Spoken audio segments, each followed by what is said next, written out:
Um, Hello, everybody. I'm back again. Having a few connection problems this morning. I don't know why. I really don't know why. But, okay, here we are. I'm back in the white room again. Yeah. Sorry about that. I hope that you are all well and happy. Yeah, crazy. So hello to Isabella, Mohammed, Kaiser Chang, Jomari, Lepka, Petrus, Vedran, Christian, Safana, Patricia, Hexen, Mayella, hello Mayella, Tariq Mukti, Christian Blasi, hello. So yeah, hello to students from all over the world, from Perth in Australia, from Vietnam, from Italy, from everywhere, from Sydney, ex in Sydney. So yeah, I think that I would like to start the class today. I will answer any questions that you have before we start the class. So if you have any questions, you want me to answer, please ask me. I'm here to answer your questions. Okay.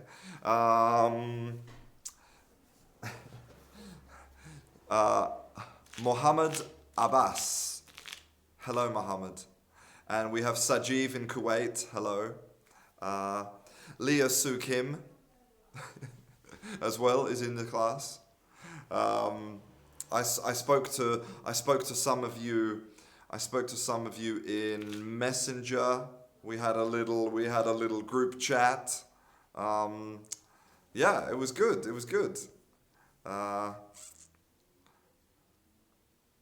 Okay, so the first question here is from Hang Lee, who has a pronunciation question.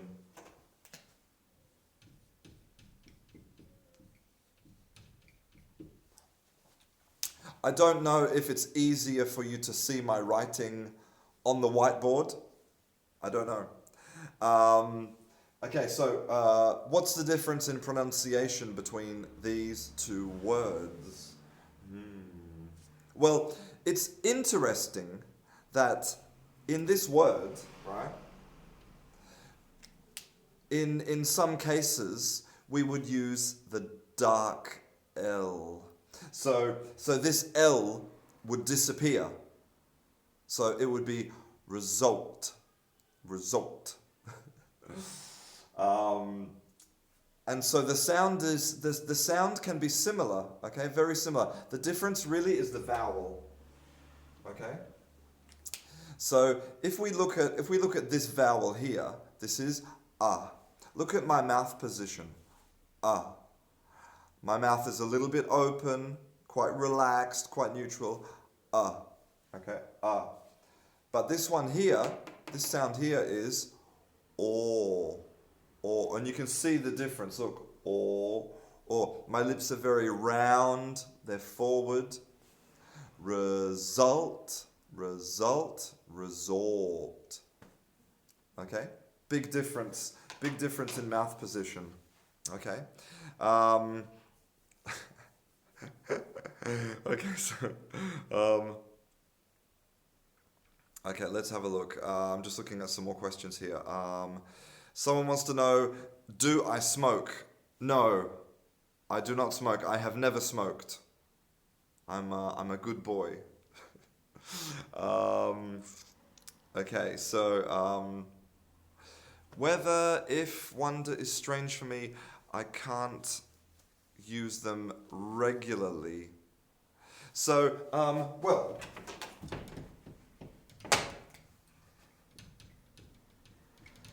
so we have this fantastic verb in English, which is wonder.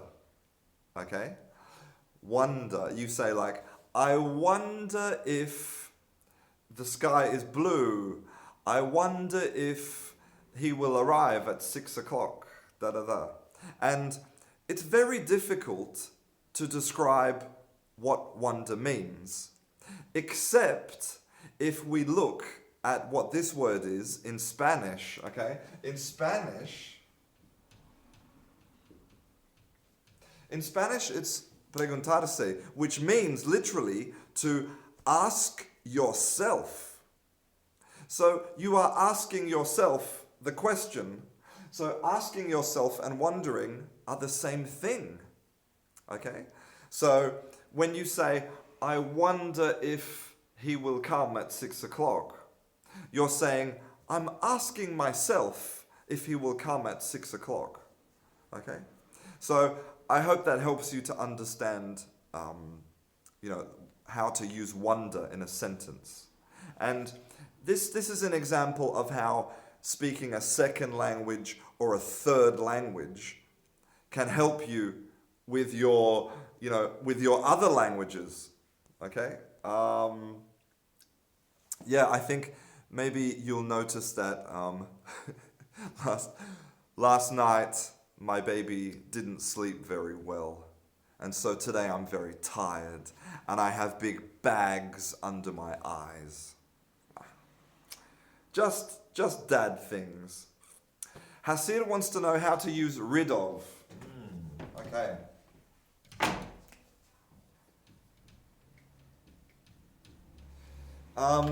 You can say to get rid of or to be rid of. Okay?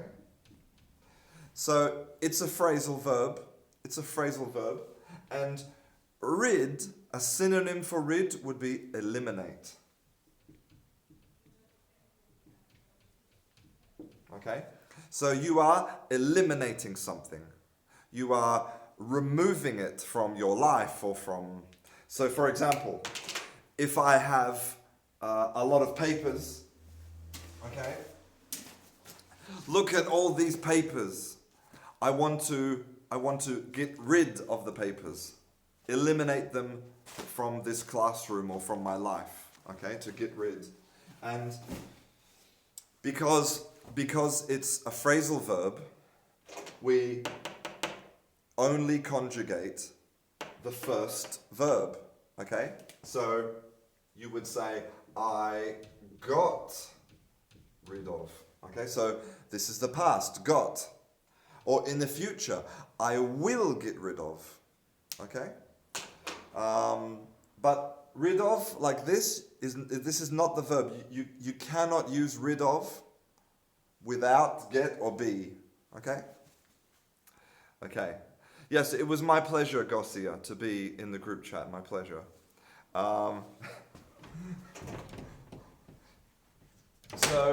Mangur is asking,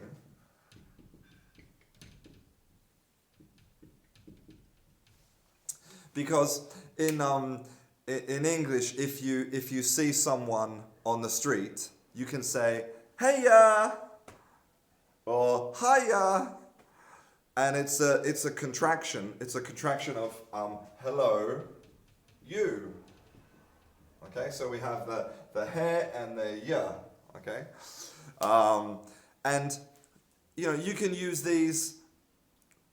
They mean the same thing. And if you see someone in the street, when you're talking to somebody on the telephone, hey ya, hi ya, no problems. A question: Do you guys prefer the whiteboard to the blackboard? Is this better? Do you like this? I mean, I feel a bit like there's no decoration. It's very boring to look at the whiteboard, but okay. So Safana wants to know, what does it mean, sort of? Okay.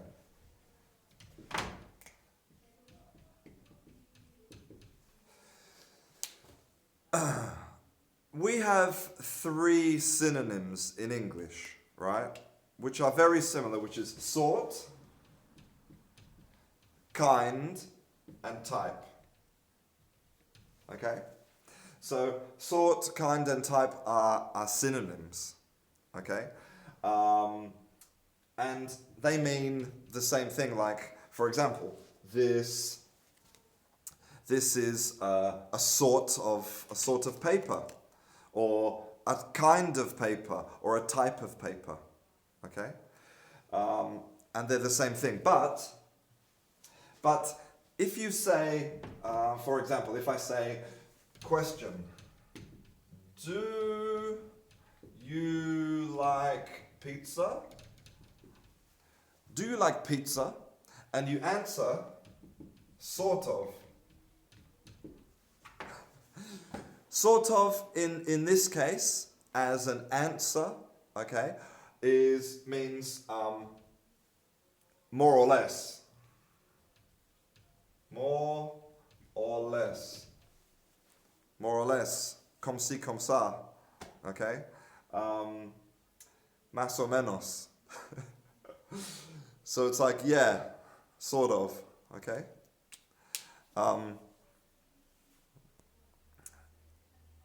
Okay, Patricia has a more esoteric question. What's the difference between a memory and a recollection? Wow, great word.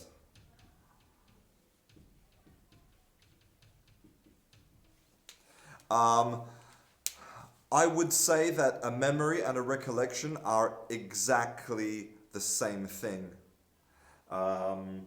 Exactly the same thing. It's just that memory is a word that we use every day, and recollection, I think, is a bit more literary, a bit more posh.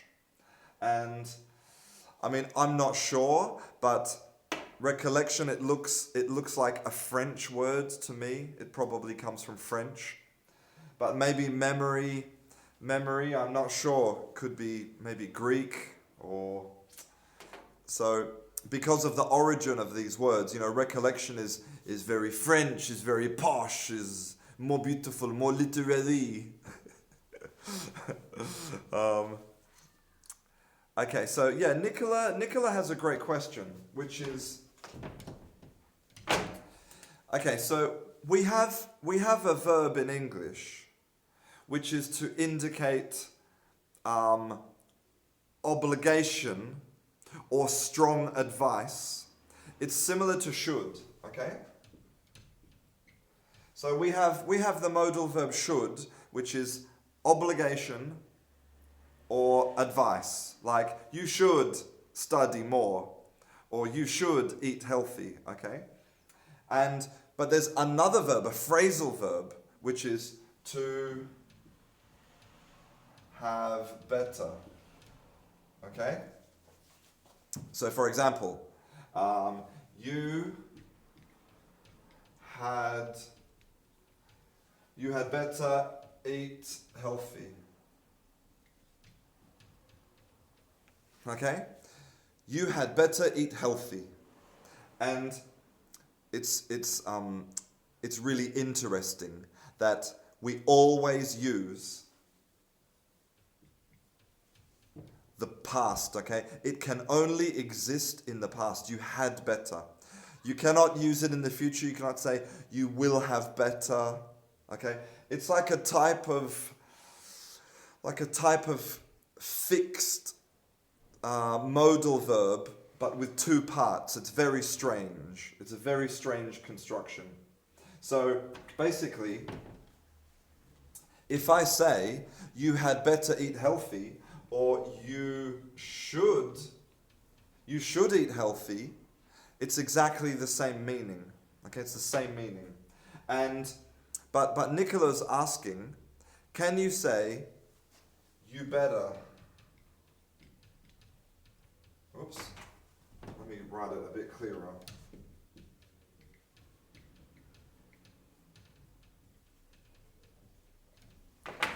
Can you say, you better eat healthy, without the verb had? You see, normally the verb had is in here, okay? Now, technically, when you're writing, or if you're in a formal situation, you should definitely use this, okay? This is the correct verb. You had better. But remember, when we're speaking, we're lazy. We want to eliminate words and sounds because we want to speak quickly, to transmit our message quickly. So sometimes we eliminate the had, especially when you're speaking. You better not, okay? But this is mainly a pronunciation, a question of pronunciation. It's when you're writing, better to put the verb, okay? Much better. Leah Sue Kim wants to know about this verb, okay?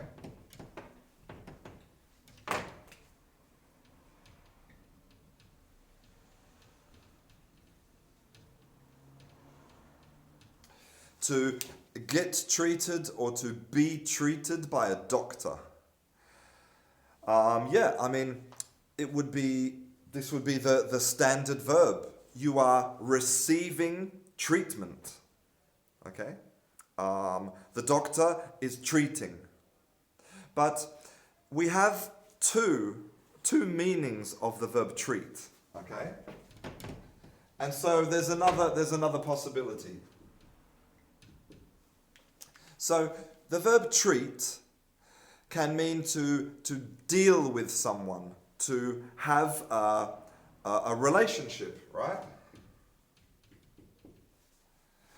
And this is where we get the noun, for example, a treaty, right? Like a peace treaty. But there's a second meaning of the verb treat, which is to give someone a special present, to be capricious with somebody, to give them a special experience or a special thing, to treat them. How can I describe it? To give a special thing. Like, if you go to a pet shop, then you can buy a bag of dog treats. Dog treats. Little delicious things for your dog. And this is not related to having a dealing. The dog treats are related to giving your dog a special pleasure, a special experience. So, if I'm a doctor, I can treat you, right? Or I can give you chocolates and I treat you. Or I can give you flowers and I treat you.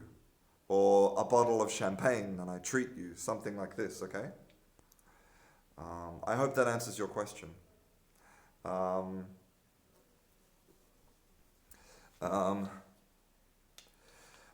have a look at some of it.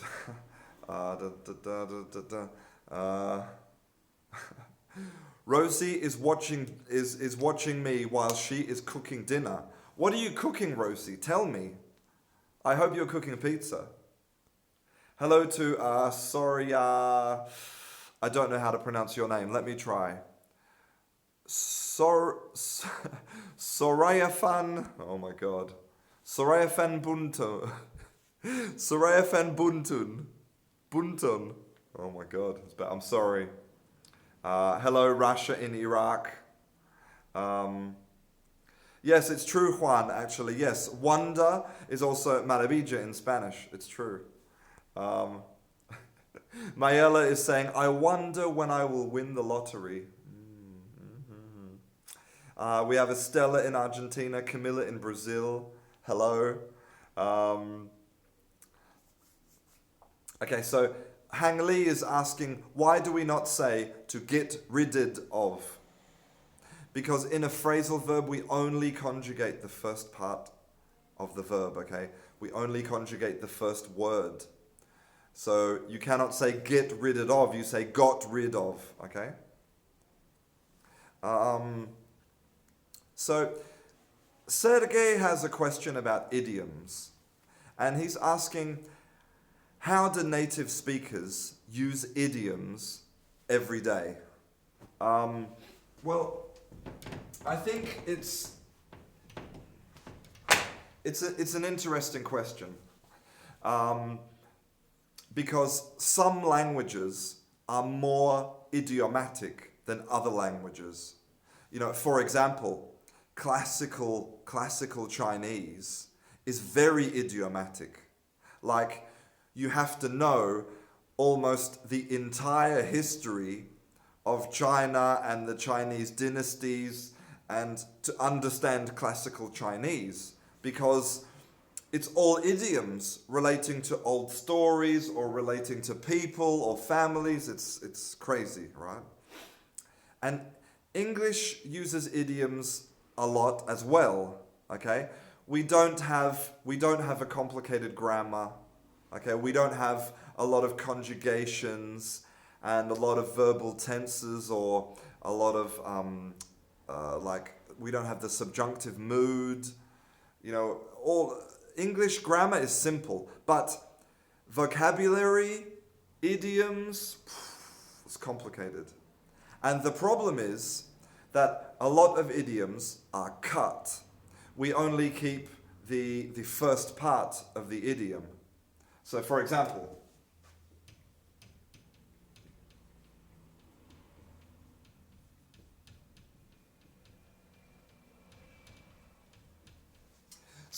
this is a classic, a famous idiom in English. When in Rome, do as the Romans do.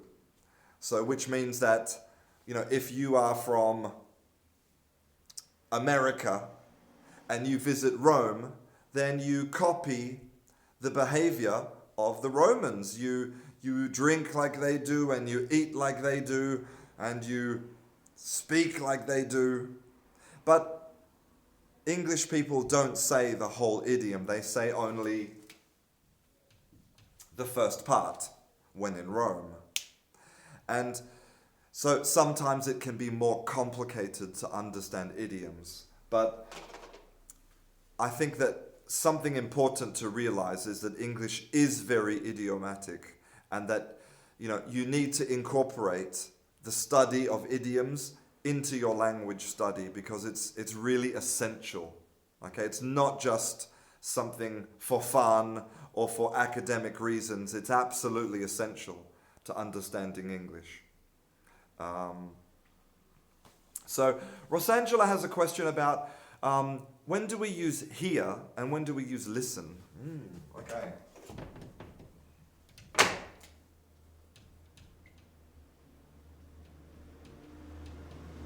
So there is a big difference, okay? So hear is something that we do passively, okay? Passively, something that we do it without wanting to do it or without intending to do it. It happens external of us. So for example, I'm walking down the street and I hear some music. Now, I don't want to hear the music. I didn't intend to hear the music, but I hear the music. It's passive. Okay, it's external to me. But listen is different. Listen is active. When I listen, I decide that I want to listen to this thing. So maybe I'm walking down the street and I hear some music, but I don't like the music. So I put on my headphones and listen to my music. So one thing is something that, you know, is passive, you don't want to do it, and active is something you intend or want to do. Okay? I hope that answers your question. Okay.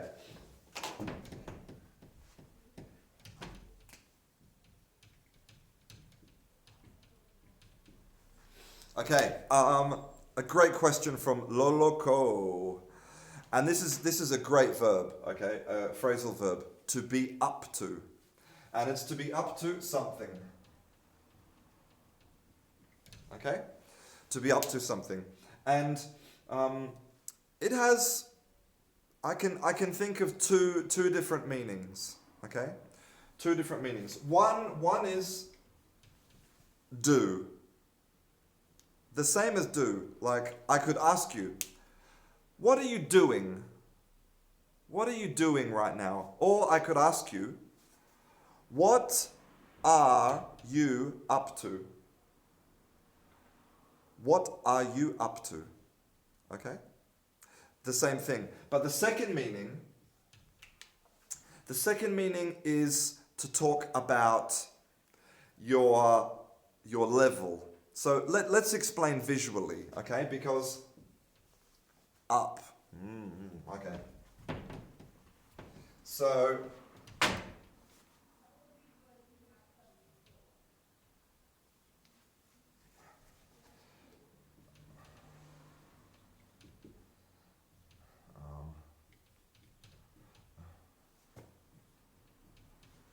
let's imagine that we are talking about your physical ability to climb a mountain. And there's two mountains, okay? There's Mount Everest, the tallest mountain in the world. And then there's a local hill, just a little hill in your town, okay? Now, if we consider this, okay, this is the amount of energy that you would need. So here, to climb the local hill, you need a small amount of energy. But to climb Mount Everest, you need oxygen and training and money, etc. You need a lot more, okay? And we know that this is up, right?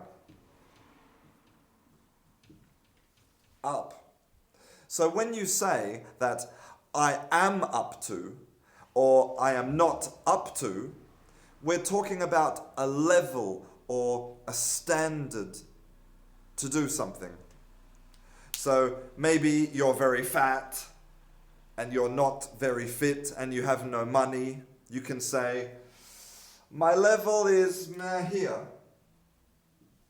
So I am not up to climbing Mount Everest.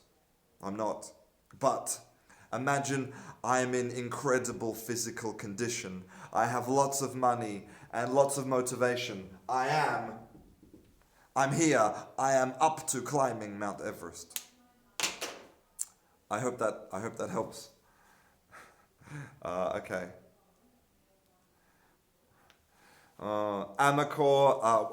Marta said that yesterday she had her B2 English exam and it was difficult. Exams are difficult, it's tough. Yes, I know, for me it's very strange to be in this new room.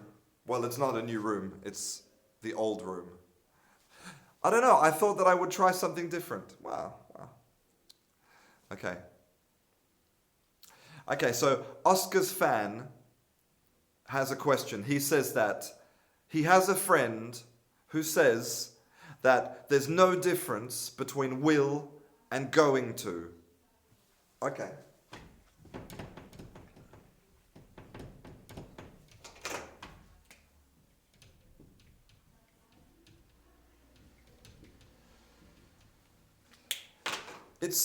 It's a really interesting question because linguists have looked for the difference between will and going to for more than 100 years. You know, there are books talking about only the difference between will and going to. And the truth is that nobody, even though they have studied this, for more than 100 years, there is nobody who can actually define the difference between will or going to. Okay? there appears to be absolutely no difference. But if you talk to a native speaker, then they can tell you sometimes this sounds more natural or this doesn't sound natural, you know? And I can explain the reason why, okay?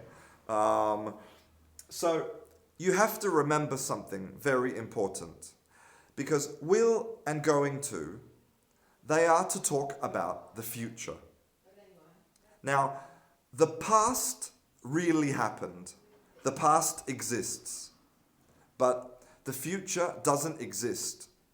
When we talk about the future, we are only making predictions. We're saying, you know, there is 100% probability that I will do this, or there is 10% probability, or I think, but I'm not sure. So when you talk about the future, you're making guesses. You're using probability.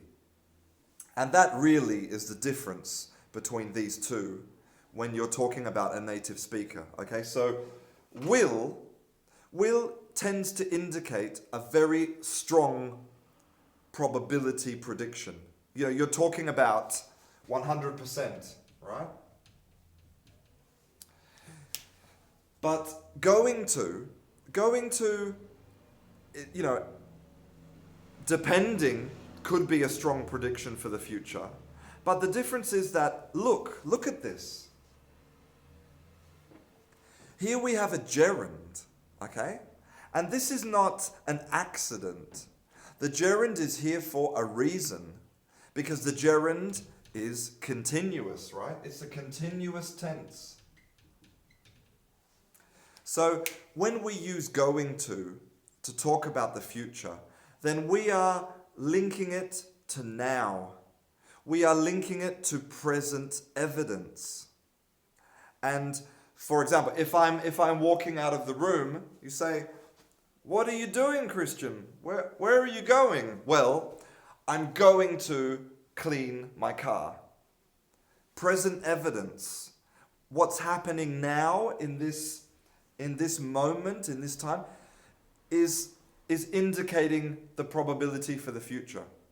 Okay? Or, you know, if I have some plans about I'm going to do this and I'm going to do that, because again we are talking about future based on present evidence. So, is there a difference? Not really, because I could use will. Christian, where are you going? Well, I will clean my car. But it doesn't sound as natural because of this reason. Okay? But is there a difference? Not really.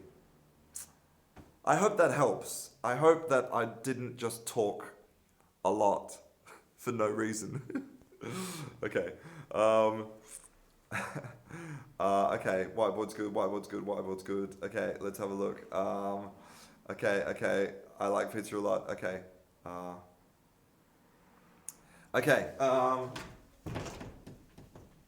I have a question here from Mukti Pandit. He wants to know, how do we use followed by? Followed by, if something is following, right, we have the car, this is a car. This car is following, it's following this car, it's behind, okay? It's following the car. So, following means that, for example, we ate pizza followed by chocolate. Two of the best things in the world, pizza and chocolate. So we had the pizza, and then behind the pizza, following the pizza, was the chocolate. So first pizza and then chocolate. It's not normal to have chocolate followed by pizza. I think. Okay, Anderson has a great question, right? About quite. And for me, this is something actually really funny, is that there's a big difference between quite in American English and quite in British English. Okay? So in American English, okay, quite means like a lot. Like, wow, this is quite busy. There's quite a lot of people here. Okay, a lot, all right? Or very. Okay? Or he was quite angry. He was a lot angry, very angry. But in British English, quite means not a lot. It means the opposite, the total opposite. So, and my favorite example is if you go to a house in America, okay, and you're eating pizza, and you say, wow, this pizza is quite good. The American thinks, man, he loves my pizza. My pizza's very good. But if you go to a house in Britain and you say, this pizza is quite good, you're basically saying the pizza is it's not very good, it's not a lot good. And they'll think, oh, you don't like my pizza, you horrible person. Little differences.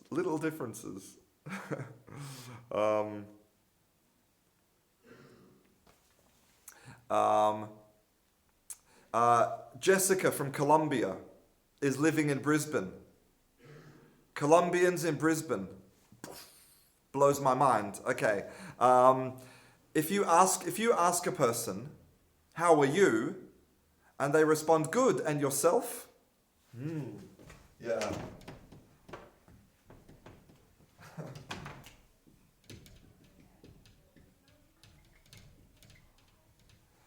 Question, how are you? Response, good.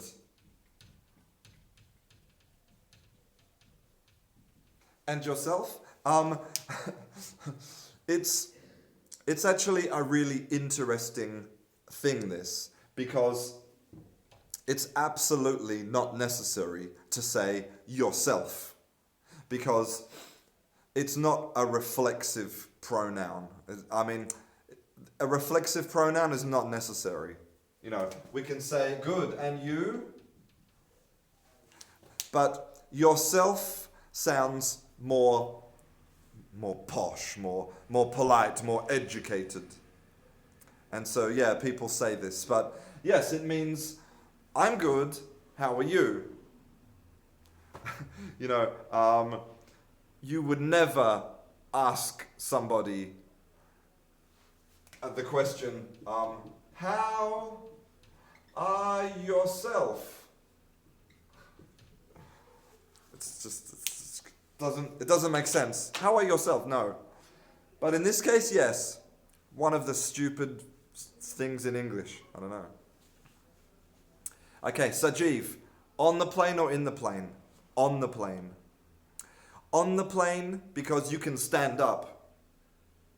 If you can stand up in the transport, then it's on. But if you can only sit down, then it's in. So, an aeroplane is very big. You can stand up and walk around on an aeroplane. A bus, you can stand up and walk around on a bus. A boat, a big boat, you know, you walk around on the boat. But a car? Can you stand up and walk around in a car? No, you're in a car. What about a motorbike? Well, yeah, I can stand up, I'm on the motorbike. Okay, oh. Okay, I got very excited about that. What can I say? Too excited about my explanation. Okay, kulud. Great question. What's the difference between affect and affect? Great.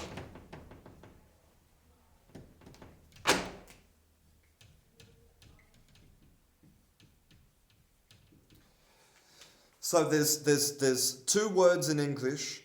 Pronunciation is very similar. Affect, effect, but in a sentence it sounds the same. Affect, effect. Sounds the same because of schwa. Okay, all unstressed vowels are schwa in English. Okay. Now the difference is massive. A massive difference. Affect is a verb. Okay.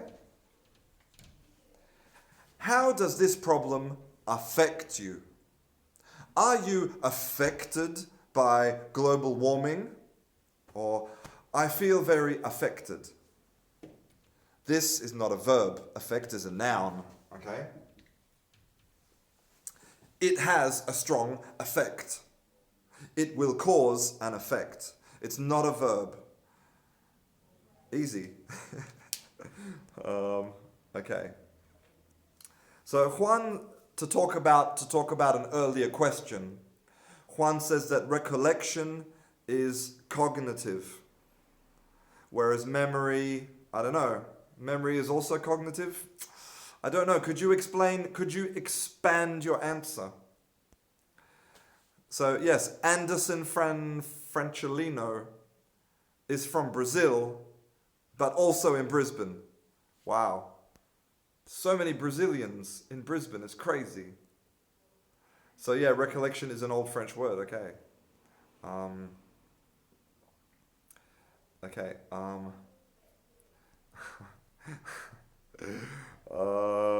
Okay, so Ilam Belaj. Sorry about the pronunciation of your name, Ilam Belaj. How can you advise me to improve my English from intermediate to advanced? It's a good question, a common question, right?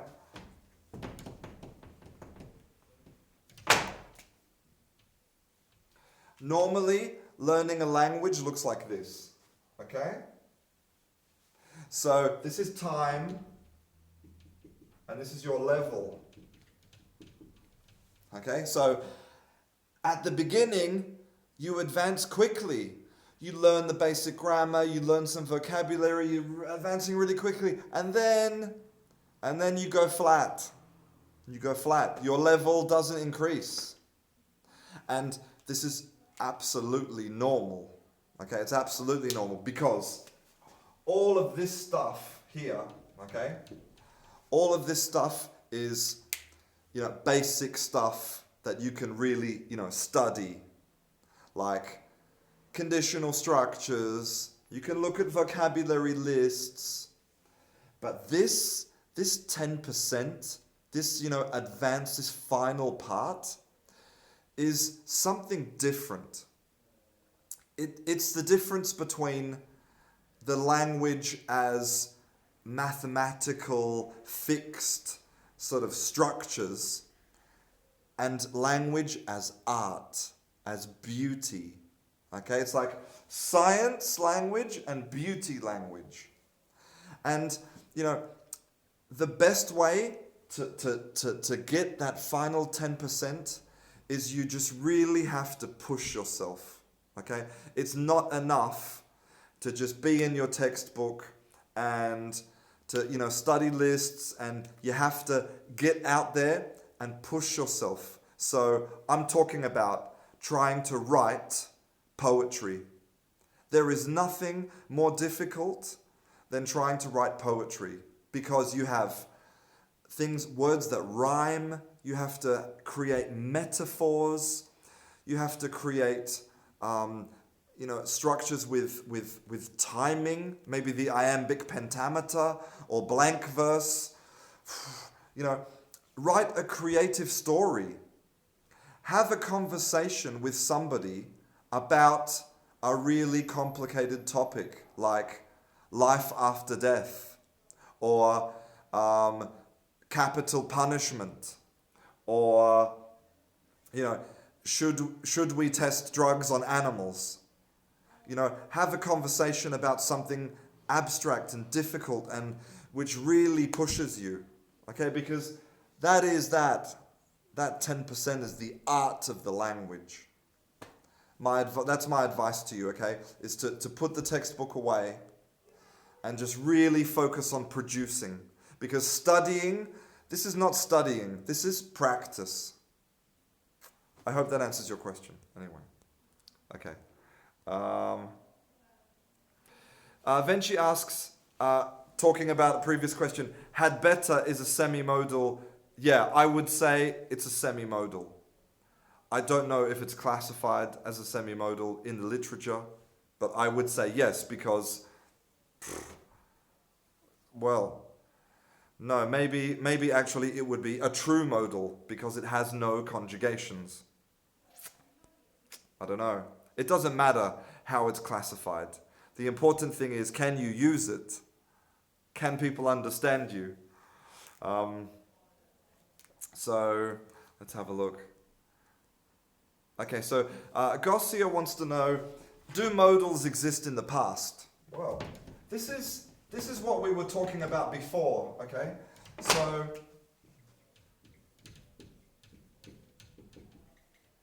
oops. There are two types of modal verbs, okay? We have modal verbs and semi-modal verbs. What's the difference? The difference is that modal verbs have no conjugation, like should, for example.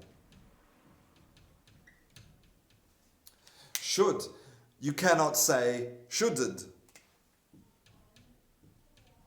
Oops. Shoulded. Shoulded in the past doesn't exist. In the future, will should? No. Again, will should, it's not possible. There's no conjugations. But semi-modals, yes. We can conjugate them. For example, have to. Oops, have to. Have to is a semi-modal verb. We can conjugate it for the past. I had to.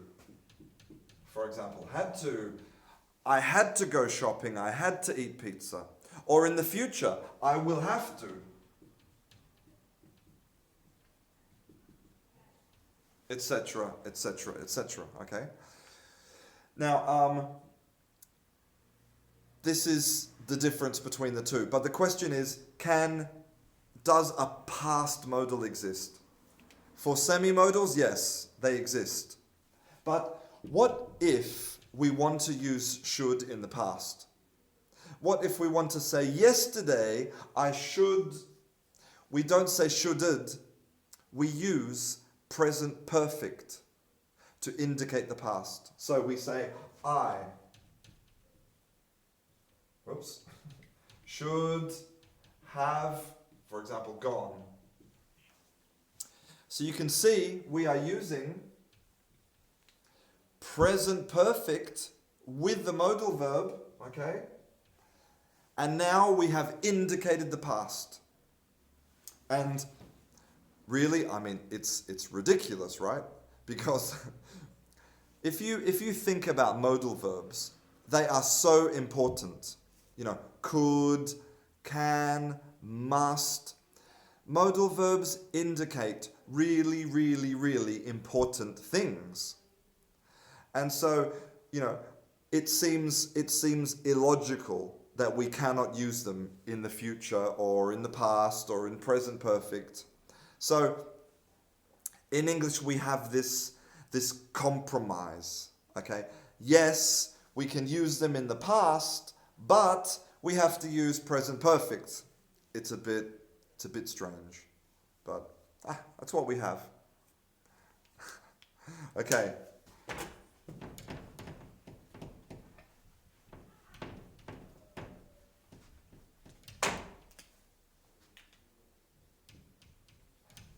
So, Fiction MacNot asked me a really interesting question, okay? And it's about the difference between already and right now, okay? So, the first thing I want you to know is that the word soon in English used to mean now. So, if you went back into medieval English and you said, I will call you soon, It meant I will call you now, like now. But, people are lazy.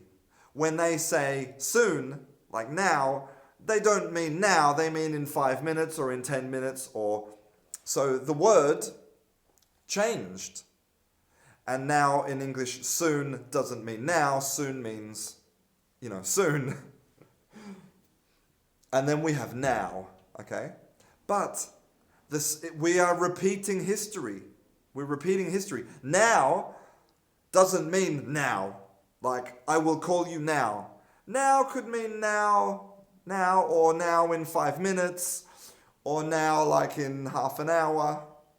So then we have the third option, which is right now.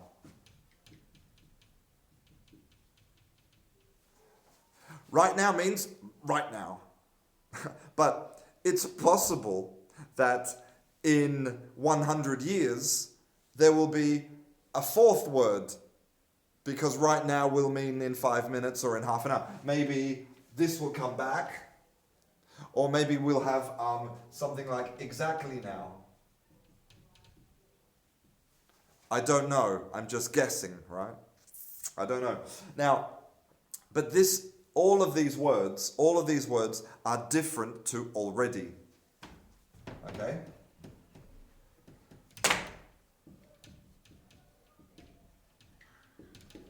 Because already means that the action is complete.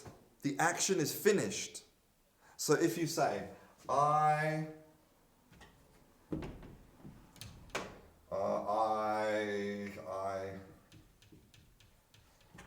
well, we have to use it with the future, right? I will call her now. I will call her now. It's something that you're doing in the future. Okay? Or you could say, in the continuous. I am calling her now. But if you say, I already called her,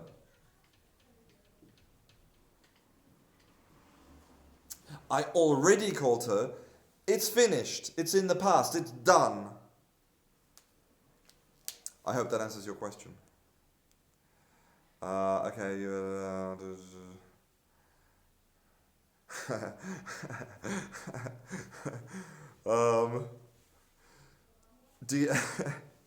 Yeah, great question, Diago. Great question. The truth is, I don't know if they're related or not.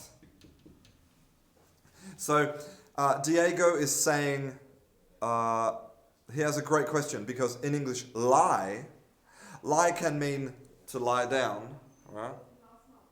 But lie can also mean to tell a lie, to say something that is not true.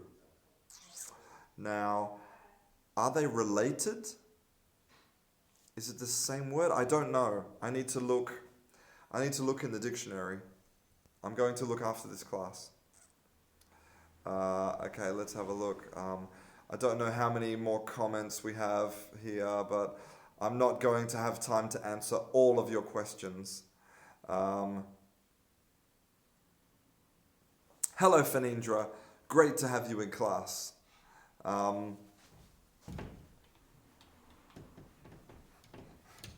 Your question your question reminds me of something which I read in the Devil's Dictionary, okay?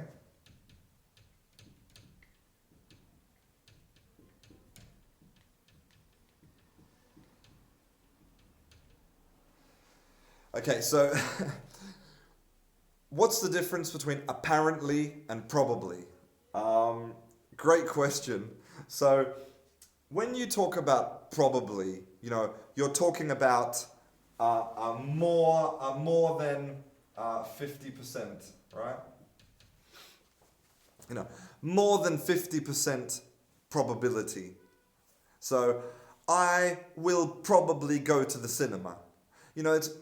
The chances are more than 50% that you will go, okay? If I eat all of that pizza, I will probably be full. You're saying there's a high chance, a more than 50% chance, right? But apparently is different. Because apparent is to do with your vision, right? It's something that you see. It's related to evidence, right? So, the idea is that if you say, well, apparently he's not very nice. So that means that there's evidence, or you see that the person is not very nice, which is totally different. But the thing that I read in the Devil's Dictionary is, well, it's apparent to who? It's a question of perspective, right? And maybe something is only apparent to you and not to anybody else. Like, apparently dessert pizza is the best. But who is it apparent to? You or me or... Okay. Okay, let's have a look. Don't know what's going on through the special party,